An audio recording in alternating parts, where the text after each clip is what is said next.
यानंतरची बातमी आहे ती म्हणजे पावसासंदर्भातली। मान्सून 26 मे रोजी केरळमध्ये येतोय। त्या पार्श्वभूमीवरती निश्चित वेळेच्या 5 दिवस आधीच मान्सूनचं आगमन होत आहे। हवामान विभागाच्या अंदाजानुसार मान्सून केरळमध्ये 26 मे पासून येतोय। मात्र साधारणपणे मान्सून 1 जूनच्या आसपास केरळमध्ये पोहोचतोय।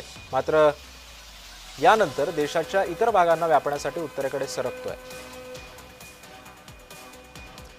आणि या सगळ्या संदर्भामध्ये बोलण्यासाठी माझ्यासोबत आहे माझा सहकारी शुभम उमाळे सध्या आपल्यासोबत आहे।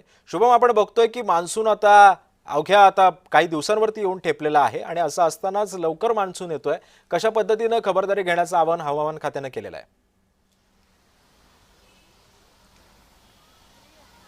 अर्थातच सिद्धेश, हवामान विभागाने एक नवा अंदाज वर्तवलेला आहे। त्यांचं असं मत आहे की केरळमध्ये मान्सून जो आहे तो 26 मे पासून दाखल होऊ शकतो। त्यामुळे अल निनोचा जो प्रभाव आहे तो कुठेतरी कमी होताना दिसून येते आणि त्यामुळेच केरळमध्ये जो आहे मान्सून हा लवकर दाखल होत आहे। आणि त्यामुळे 5 दिवस आधी दाखल होणाऱ्या या मान्सूनच्या अंदाजामुळे कुठेतरी मुंबईकरांसाठी आणि महाराष्ट्रासाठी देखील ही मोठी बातमी आहे। कारण की सध्या मुंबईमध्ये आणि महाराष्ट्रामध्ये उन्हाचा मोठा तडाखा दिसून येत आहे। लोक जे आहेत हैराण झालेले आहेत आणि अशामध्ये समजा मान्सून हा लवकर दाखल होत असेल तर मग कुठेतरी उकाड्यापासून जे आहे मुंबईकरांना काही प्रमाणात दिलासा हा मिळू शकतोय।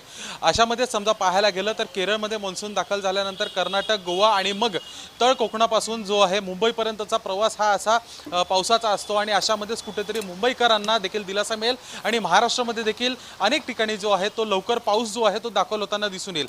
अशामध्येच सध्या मुंबईमध्ये अशी परिस्थिती आहे की आपण बघू शकतो सध्या लोक जी आहेत लिंबू पाणी असेल किंवा असे दुकानांवर जे आहे अवलंबून असतात। सध्या माझ्या मागे देखील आपण बघू शकतो या ठिकाणी लिंबू पाण्याचे आणि रसचे जे आहेत वेगवेगळे त्याचे देखील स्टॉल्स जे आहेत हे लागलेले आहेत आणि अशामध्येच कुठेतरी नागरिक जे आहेत ते सातत्याने लिंबू पाणी असेल किंवा अशा सर्व गोष्टींवर अवलंबून असतात आणि त्याचमुळे कुठेतरी मान्सून समजा लवकर दाखल होत असेल तर मुंबईकरांना यांनी खूप मोठा दिलासा मिळणार आहे।